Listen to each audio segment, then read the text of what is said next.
시청자 여러분 안녕하셨습니까? 행복한 100세를 준비하는 최철용의 경제TV입니다. 2020년 12월 2일 수요일 자산시장 이슈 및 뉴스 읽어드리는 시간입니다. 올해도 이제 마지막 한 달을 남겨놓았군요. 한 해 동안 코로나19로 너무나 고생이 많으셨습니다. 빨리 백신과 치료제가 나와서 이 어렵고 고통스러운 상황을 벗어나기를 간절히 우리 함께 바라봅시다. 먼저 부동산 뉴스를 보시겠습니다. 서울경제, 집값이 미쳤어요. 전국 매매, 전월세 다 뛰었다. 정부가 잇따라 내놓은 집값 안정화 정책이 무색하게도 전국 아파트의 매매, 전세, 월세가 이례없는 동반 급등을 보였습니다.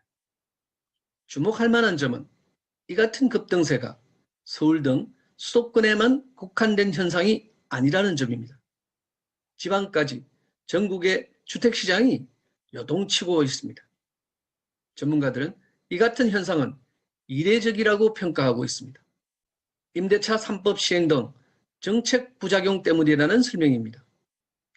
1일 한국감정원이 발표한 11월 전국 아파트 가격 동향 조사를 보면 11월 들어 매매와 전세 그리고 월세까지 모든 유형의 집값이 전달보다 상승폭을 키웠습니다.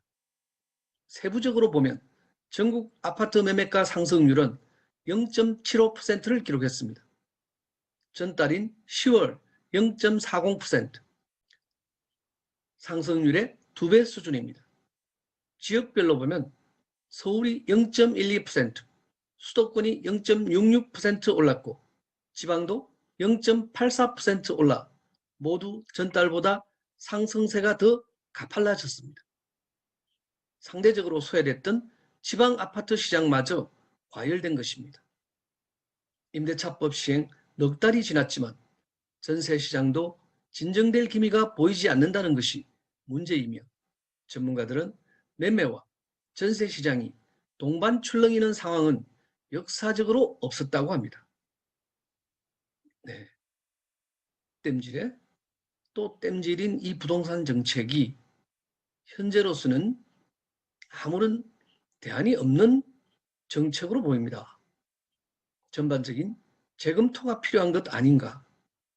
전문가는 아니지만 평범한 소시민으로서도 이해하기 어려운 이런 측면에서는 결국은 원점에서 다시 한번 생각해 보는 것은 어떤가 이런 생각이 드네요. 다음 금융 주식시장 헤럴드 경제 전 세계적인 위험자산 랠리 왜? 주식이나 비트코인 등 위험자산이 연일 급등세입니다. 역으로 대표 안전자산인 금과 달러는 약세를 면치 못하고 있습니다. 이미 전 세계적으로 돈이 넘쳐나고 있는 상황에서 신종 코로나 바이러스 감염증 코로나19 백신 개발과 미 대선 이후 경기 부양책 기대감 등까지 반영되면서 나타난 현상이라고 합니다. 안전자산에서 위험자산으로 변모한 투자 심리가 연말 세계 자산시장을 이끌 전망으로 전문가들은 보고 있습니다. 미국의 스탠다드 앤 푸어스, S&P 500, 나스닥, 한국의 커스피도 11월 들어 전 세계 주요 증시와 함께 일제히 동반 상승으로 기록을 경신 또 경신하고 있는 등 거침없는 주가 랠리로 하루가 멀게 주식시장은 신기록 랠리를 기록하고 있는 중입니다. 대표적 위험자산으로 꼽혔던 비트코인도 화려하게 변신 중입니다. 지난 2017년 12월 기록했던 최고가를 재차 경신했습니다. 2만 달러 돌파를 목전에 두고 있습니다. 그러나 대표적 안전자산인 금과 달러는 동반 하락세입니다. 코로나19 백신 개발 소식이 알려지면서 금은 추세적으로 약세 흐름이고 은 가격도 마찬가지로 올해 고점 대비 각각 금 15%, 은 20%가량 하락한 상태입니다. 달러도 금의 하락과 함께 유동성 공급 확대, 위험자산 선호 심리, 디지털 화폐 도입 등에 따라 내년에도 달러 약세 기조는 유지될 것으로 전문가는 보고 있습니다. 다음 소상공인 창업시장. 3차 재난지원금 3조 플러스 알파, 영업 제한 소상공인에 집중될 듯. 신종 코로나 바이러스 감염증 코로나19 3차 확산으로 피해를 본 국민에 내년 초 3조 원 이상의 재난지원금을 지급하는 방안이 추진되고 있습니다. 지원 대상은 사회적 거리두기 격상에 따라 영업에 제한을 받은 소상공인, 자영업자와 대면 서비스업 위축으로 생계 위협을 받은 특수 형태 근로 종사자, 특고 등 고용 취약계층이 될 가능성이 큽니다. 거리두기 격상에 따라 타격을 받는 대면 서비스업 종사자 비중이 큰 만큼 이들에 대한 추가 지원이 불가피하다고 보고 있습니다.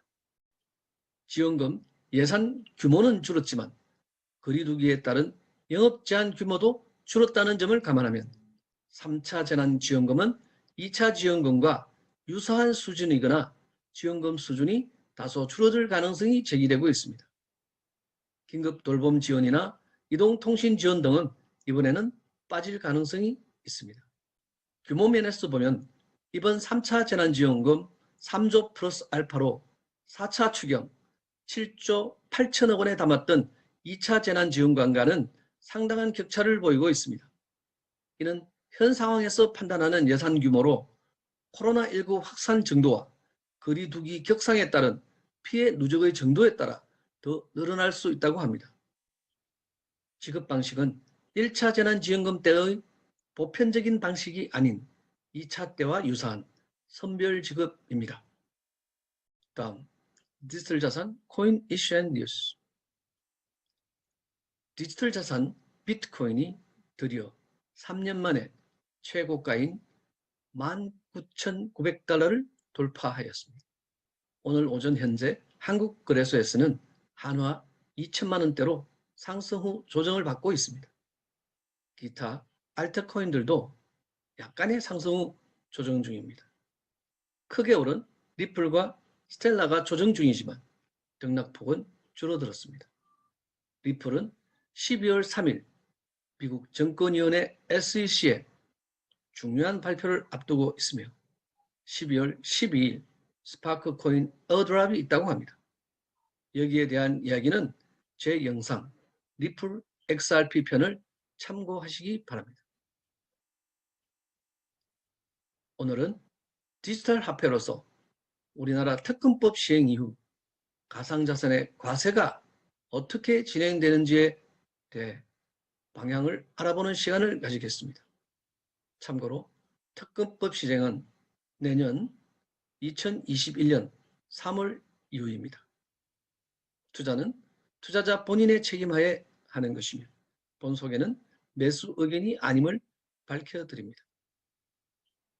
디지털 투데이 가상자산 과세 2022년부터 1월부터 시행키로 정부가 비트코인 등 가상자산 즉 암호화폐에 대한 과세를 오는 2022년부터 추진할 방침이라고 합니다.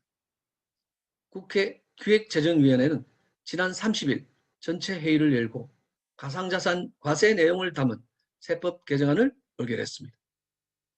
세법 개정안에 따르면 가상자산은 기타 소득으로 분류해 오는 2022년부터 1월부터 과세합니다.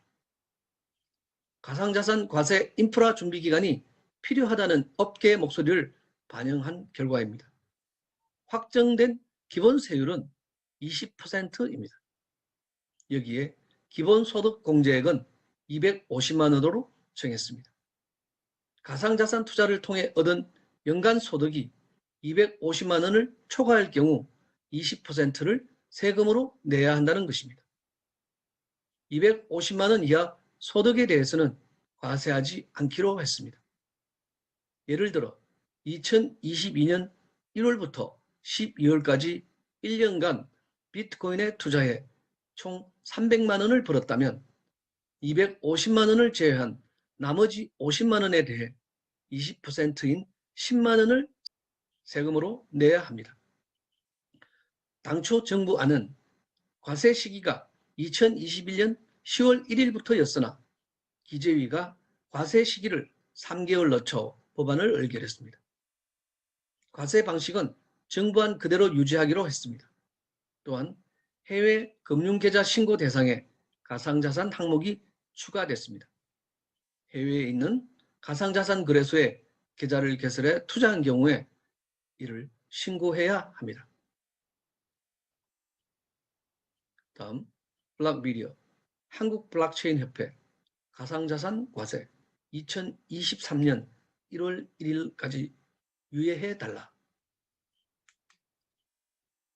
이에 대해 업계 관계자들로 구성된 한국 블록체인 협회는 일단 환영한다는 입장을 내놨지만 업계의 준비 기간이 크게 촉박할 수 있다는 우려는 여전하다고 밝히면서 특정금융정보법 특검법 개정안에 따른 영업 신고 기한을 고려하면 과세 인프라를 준비하기 위한 기간이 여전히 촉박하다고 합니다.